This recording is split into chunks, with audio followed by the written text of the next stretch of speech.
नमस्कार, welcome to my channel fire technology and industrial safety study. इस video में हम लोग बात करेंगे रिस्क असेसमेंट का पार्ट 2 को लेके, यानी कि कैसे एक रिस्क असेसमेंट फॉर्म फिलअप होता है और रिस्क मैट्रिक्स क्या है और कैसे काम करता है। तो प्लीज़ लाइक करें इस वीडियो को, सब्सक्राइब करें मेरा चैनल। तो ये जो फॉर्म आप लोगों को स्क्रीन पे दिखाई दे रहा है, ये है रिस्क असेसमेंट का फॉर्म, जो कि आईओएस का जो एग्ज़ाम होता है उसमें जो फॉर्म फिलअप करना होता है वही रिस्क असेसमेंट फॉर्म मैं इधर दिखा रहा हूँ। क्योंकि हर एक इंडस्ट्री का जो रिस्क असेसमेंट फॉर्म होता है वो इसी तरह होता है, यही सब कॉलम आपको फिलअप करना होता है, थोड़ा थोड़ा चेंज रहता है। तो ये जो फॉर्म है इसका पहला जो चीज़ है वो है नेम ऑफ द एसेसर, यानी कि जो असेसमेंट कर रहा है उसका नेम आपको इधर लिखना होता है। उसके बाद डेट, जिस डेट पे रिस्क असेसमेंट हो रहा है वो डेट आपको मेंशन करना है इधर। उसके बाद जिस टाइम पे हो रहा है, और वर्क एरिया मतलब जिस कंपनी में हो रहा है या फिर कंपनी का जिस एरिया में हो रहा है वो आपको इधर फिलअप करना होता है। नेक्स्ट, टास्क बीइंग असेस्ड, यानी कि रिस्क असेसमेंट जिस टास्क के ऊपर कर रहे हो उसका डिटेल्स यहाँ पर लिखना होता है। जैसे कि अगर वर्क एट हाइट के ऊपर आप कर रहे हो तो you have to write it here. And अगर आप जैसे कि वेल्डिंग का काम कर रहे हो तो वेल्डिंग हो रहा है, ये सब टास्क आपको इधर मेंशन करना होता है। इसके बाद आता है रिस्क असेसमेंट का मेन बॉडी। इस वीडियो में हम सिर्फ दिखाएंगे कि कौन सा कॉलम पे क्या आपको लिखना होता है, रिस्क रेटिंग और रिस्क का वैल्यू आप लोगों को कैसे निकालना होता है। रिस्क असेसमेंट का जो थर्ड पार्ट होगा और फाइनल पार्ट होगा उसमें एक पूरा फॉर्म फिलअप करके एग्जाम्पल के थ्रू हम पूरा दिखा देंगे कि क्या होता है कम्प्लीटली रिस्क असेसमेंट का फॉर्म फिलअप। इसके बाद पहला जो दिखाई दे रहा है कॉलम में लिखा हुआ है व्हाट इज़ द हैज़ार्ड, यानी कि you have to mention the name of the hazard during the task being assessed, यानी कि जो टास्क हो रहा है जिसका असेसमेंट हो रहा है उसके टाइम पे जो हैज़ार्ड आपको दिखाई दे रहा है उस हैज़ार्ड का नाम इस कॉलम पे आपको लिखना है। उसके बाद लिखना है हु माइट बी हार्म्ड, यानी कि कौन कौन इसमें अफेक्टेड हो सकता है इस हैज़ार्ड से। How might people be harmed, यानी कि कैसे वो पीपल एम्प्लॉयमेंट और एम्प्लॉय और नॉन एम्प्लॉय जो वर्कर ट्रेनी है कैसे उस हैज़ार्ड से अफेक्टेड हो सकता है। जैसे कि मान लीजिए वर्क एट हाइट में काम हो रहा है और वो वहाँ से गिर के उसका इंजरी हो सकता है, तो वो आपको लिखना है कि कैसे इंजरी पहुँच सकता है। एग्जिस्टिंग रिस्क कंट्रोल मेजर्स, यानी कि जो काम हो रहा है उसमें already the risk control measures क्या क्या लेके आप रखे हुए हो, यानी कि जैसे मान लीजिए सेफ्टी बेल्ट पहन के आप वर्कआउट हेड में काम कर रहे हो, यानी कि सेफ्टी बेल्ट ऑलरेडी उधर है, तो वो हो गया एक एग्जिस्टिंग रिस्क कंट्रोल। इसके बाद आपको रिस्क रेटिंग, यानी कि एल का वैल्यू सी का वैल्यू आपको निकालना होता है, उसको मल्टीप्लाई करके आर का वैल्यू यानी कि रिस्क का वैल्यू निकलता है। उसके बाद आता है एडिशनल कंट्रोल, यानी कि रिस्क का जो वैल्यू है उसके बाद आपको कुछ एडिशनल कंट्रोल मेजर लेना होता है हैज़ार्ड को कंट्रोल करने के लिए, रिस्क को कंट्रोल करने के लिए। उसके बाद नया एल सी वैल्यू यानी कि लाइक्लीहुड और कॉन्सिक्वेंसेस का वैल्यू निकाल के आर का वैल्यू निकालना होता है।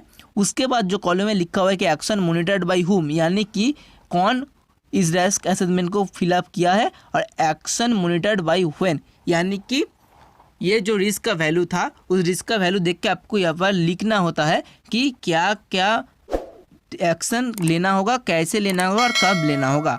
आइए देखते हैं कि इस रिस्क रेटिंग क्या होता है, क्योंकि इस वीडियो में हम पूरा रिस्क रेटिंग के ऊपर बात करेंगे और रिस्क रेटिंग के ऊपर बात करके ही आपको पता चल जाएगा कैसे रिस्क असेसमेंट का आर का वैल्यू निकलना होता है और न्यू रेसिडुअल रिस्क में आर का वैल्यू कैसे निकलना होता है। तो ये था पूरा कॉलम एक रिस्क असेसमेंट फॉर्म का। ये सब कॉलम आपको फिलअप करना होता है जो कि लास्ट पार्ट में हम पूरा दिखा देंगे। सो दोस्तों, हम लोग जानते हैं कि risk is equal to likelihood into consequences, यानी कि R is equal to L into C. So अगर हम लोग एल और सी का वैल्यू डिफाइन कर पाएंगे तो आर का वैल्यू इजीली निकल जाएगा। नाउ अगर हम लोग बात करें कि रिस्क रेटिंग का, तो उसमें हम लोग को चाहिए लाइक्लीहुड और कॉन्सिक्वेंसेज का वैल्यू, क्योंकि लाइक्लीहुड इंटू कॉन्सिक्वेंस का मतलब ही होता है रिस्क। सो रिस्क का वैल्यू निकालने के लिए लाइक्लीहुड का जो 5 वैल्यू और कॉन्सिक्वेंसेस का जो 5 वैल्यू है वो कब किस टाइम पे कौन सा वैल्यू बैठेगा उसके बारे में जो डिस्कस करेंगे वही है रिस्क रेटिंग। लाइक्लीहुड का वैल्यू 5 मतलब होता है chances of occurring this hazardous event is equal to 100%, यानी कि हैजर्डस इवेंट होने का चांसेस 100% जब होगा आपको 5 बैठाना है। अगर हैजर्डस इवेंट होने का चांसेस 75% होगा तो 4 बैठाना है, अगर 50% होगा तो 3, 25% होगा तो 2, 1 to 5% होगा तो 1। यानी कि हम लोग को देखना है कि जो हैज़र्ड है उस हैज़र्ड से हैज़र्डस इवेंट होने का चांसेस कितना हो सकता है, उसका बेसिस पे हम लोग को लाइक्लीहुड यानी कि एल का वैल्यू उधर इनपुट करना होगा। तो रिस्क मैट्रिक्स का अगर हम लोग बात करें तो एक्स एक्सिस में आया गया increasing likelihood and Y axis में है इंक्रीजिंग कॉन्सिक्वेंसेस।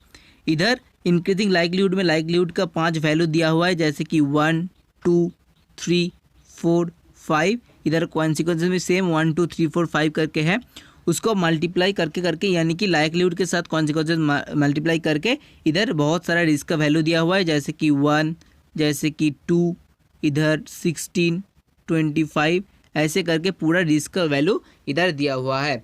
ये है 5x5 रिस्क असेसमेंट का रिस्क रेटिंग का रिस्क मैट्रिक्स। इसके छोड़ के भी 3x3 और 10x10 रिस्क मैट्रिक्स है, लेकिन ज़्यादातर रिस्क असेसमेंट फॉर्म फिलअप करने के लिए 5x5 मैट्रिक्स की ही ज़रूरत पड़ता है, इसीलिए 5x5 मैट्रिक्स को मैंने डिस्कस किया हूँ। इसके बाद देखते हैं कि रिस्क का वैल्यू क्या होने पर क्या स्टेप हम लोग को लेना होगा। तो जैसे कि रिस्क का वैल्यू अगर 20 से 25 होगा तो हम लोग को क्या करना होगा, एक्टिविटी को स्टॉप कर देना होगा और इमीडिएट एक्शन लेना होगा, यानी कि stop activity and take immediate action. अगर रिस्क का वैल्यू 15 से 16 होगा तो take action but give some time, यानी कि एक्शन लीजिए लेकिन थोड़ा टाइम दीजिए, यानी कि काम को एक टर्म स्टॉप मत कीजिए, थोड़ा चलने दीजिए, उसके बाद आप धीरे धीरे एक्शन लीजिए। 8 से बड़ा यानी कि action should take within specified time, यानी कि एक टाइम पीरियड के अंदर आपको वो एक्शन लेना होगा। 3 to 6 यानी कि मोनिटर, यानी कि वॉच करना होगा कंटिन्यूसली, वो हैजर्डस इवेंट में कन्वर्ट ना हो, इसका मोनिटराइजेशन करना होगा, मॉनिटर करना होगा। अगर रिस्क का वैल्यू 1 to 2 आएगा तो नो एक्शन, कुछ एक्शन लेने का ज़रूरत नहीं है। तो ये था रिस्क असेसमेंट का पार्ट 2, जिसमें हम लोग दिखे कि कैसे रिस्क असेसमेंट फॉर्म को फिलअप करना होता है, क्या क्या कॉलम इसमें है। उसके बाद देखें कि एल का वैल्यू और कॉन्सिक्वेंस यानी कि सी का वैल्यू क्या क्या हम लोग को बैठाना है और उसको मल्टीप्लाई करके क्या क्या रिस्क का वैल्यू आ सकता है और कौन सा रिस्क का वैल्यू में क्या एक्शन लेना होगा। इस लास्ट जो वीडियो होगा रिस्क असेसमेंट का, उस वीडियो में मैं पूरा एक रिस्क असेसमेंट फॉर्म को फिलअप करके एग्जाम्पल पे थ्रू पूरा दिखा दूंगा कि एक कम्प्लीटली फॉर्म रिस्क असेसमेंट का कैसे फिलअप होता है और कैसे वो दिखने में होता है।